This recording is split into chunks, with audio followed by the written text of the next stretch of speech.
السلام عليكم ورحمة الله. الحمد لله والصلاة والسلام على رسول الله وآله ومن والاه وبعد. أعوذ بالله من الشيطان الرجيم. وأمر أهلك بالصلاة واصطبر عليها. محترم ورونو أو خويند، نن مختصر شانته بیان دی په رابطه د هغه ورونو خویندو کې چې منځونو کې سستي کوي. کله یې کوي کله یې نه کوي. که کله یې کوي نو هغه منځ اخیر وخت ته ورسوي. چا باندې خوب غالبه دی، چا باندې چکرونه غالبه دي، چا باندې د لوبو مینه غالبه ده، چا باندې تجارت غالبه دی، څوک ډېر مصروف دی د دنیا په کارونو کې، منځ ته توجه نشته. د منځ اهمیت د قرآن کریم ایتونو کې وګوره، نبوي احادیثو کې وګوره، د صحابو پابندي مانځه باندې وګوره، د تابعینو د تبع تابعینو د دین ځان خبر که ګوره. د یو جماعت قولم دا دی، حجاز د علماو دا فتوا ده چې څوک مونځ نه کوي د اسلام دایرې نه خارج دي. دا د ویرې خبره ده.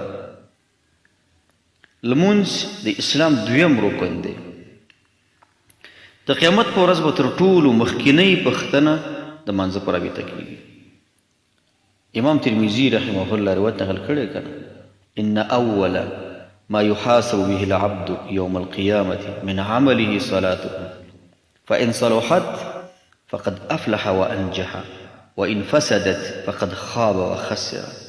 اولین حساب د بنده سره چې کېږي د قیامت په میدان کې د مانځه په رابطه دی. که په دې کې کامیاب شي اوس کامیابي ده، او که نه نو امیدي ده او خسران دی او تاوان دی. تاسو ګورئ د زکات په رابطه، د حج په رابطه، نور ډېر فرایض دي په اسلام کې. وحی راغلی، عمل فرض شوی. خو د مانځه په رابطه باندې نبي وسلم د مکې نه ورپسې جبریل اسلام راغی، بیت المقدس ته ویوړو او بیا پورته شو. اول اسمان او دویم او تر ډېر پورته بیا ویوړو. دا د مانځه اهمیت دی. حدیث کې مرضی بل روایت دی، ترمذي نقل کړی، العهد الذي بيننا وبينهم الصلاة فمن تركها فقد كفر. دا د هغه علماو دپاره دلیل دی چې مونځ پرېښودل پکار نه دي.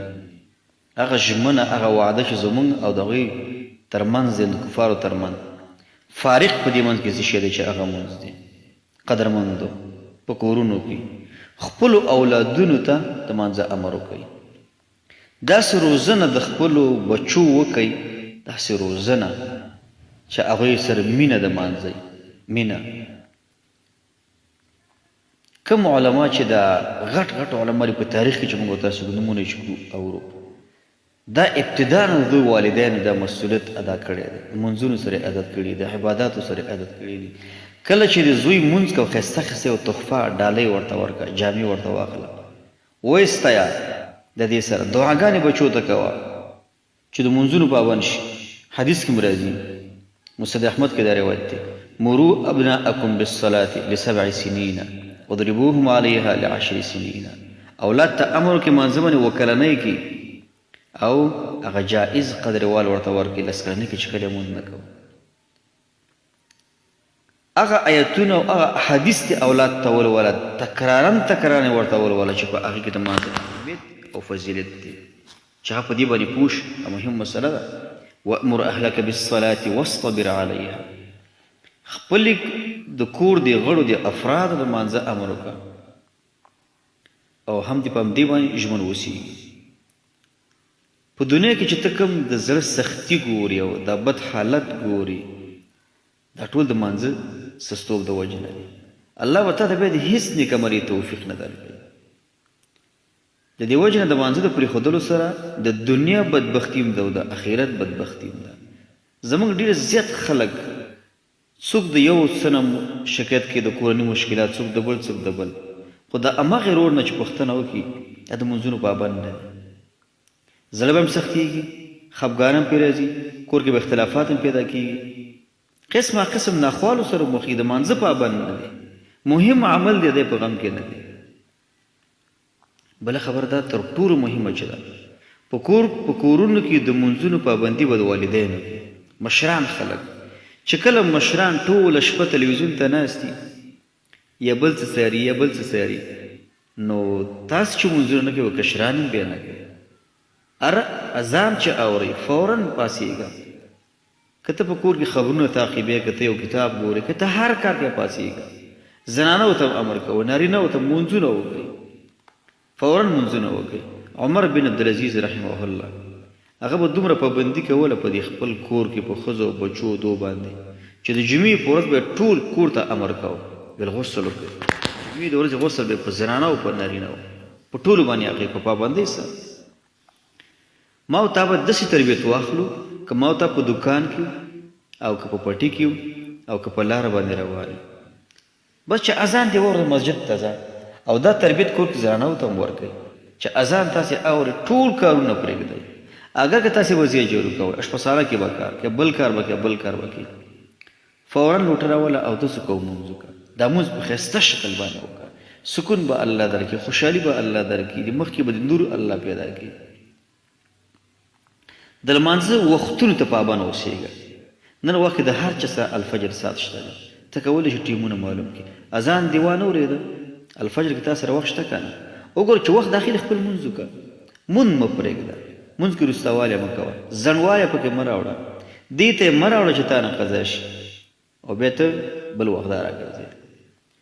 د مونځ دپاره وخت مختصر وخت دی. د مازدیګر مونځ که څوک ډېر اوږد کړي دی 10 منټه، 10 منټه تر دا مونځ اخلي.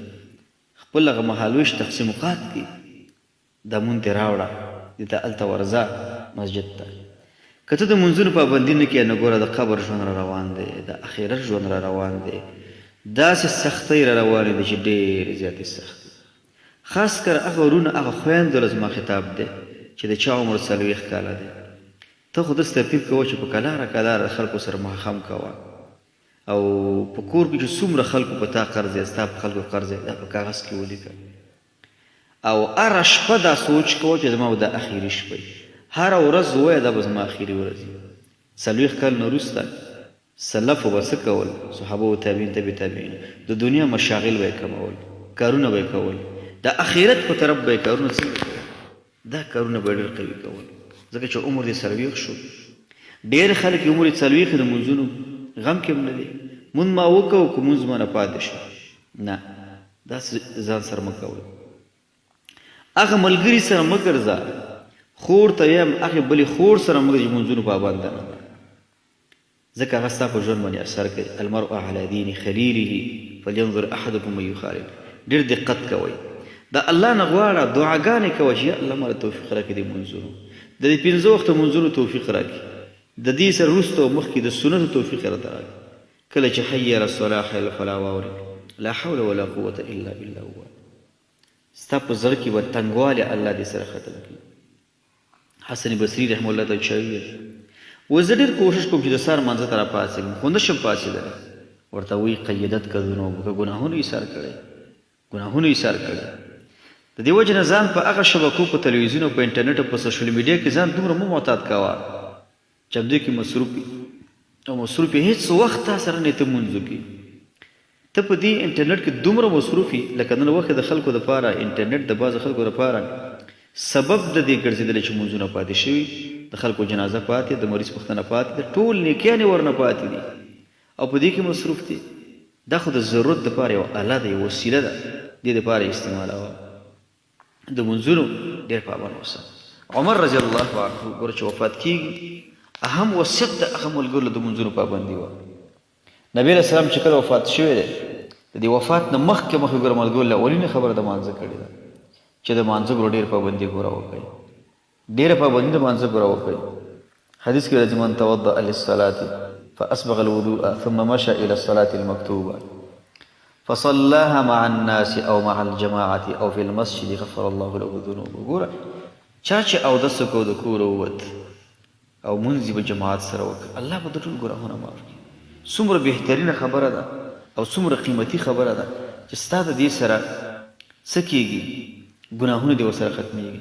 څوک چې مسجد سره ډېر تعلق وي، د جومات سره ډېر تعلق وي، دا نو هغه شخص چې د قیامت په ورځ به د عرش د سوري لاندې ځکه حدیث کې راځي که نه ورجل قلبه معلق فی المساجد بخاري روایت دی هغه څوک چې د هغه زړه د مسجد سره مربوط دی معلق دی نو دا شخص به څنګه شي د قیامت په ورځ چې کوم خلک د عرش د سوري لاندې یوه روایت کې وځي ګرځي اگر که مجموعه روایتونه چې علماو جمع کړي تر سلو نه دا افراد ډېرېږي دې صفات والا خلک نو هر رور او هره خور باید د منځونو پابندي شروع کړي هیڅ وخت داسې حالت را نه وړي چې د دوو دریو څلورو د هفتو هفتو منځونه موږ تاسې نه پاتې شي او د بعضې خلکو ژوند داسې ژوند چې د منځونو هیڅ سوچ نه کوي حتی ډېر عوام نو داسې چې مونځ ونه قضا شي بیا قضا هم نه راګرځوي دا خو ته خپل اخرت خرابوي او بیا دا د ژمي ورځې دي عمر وایي عمر رضی الله عنه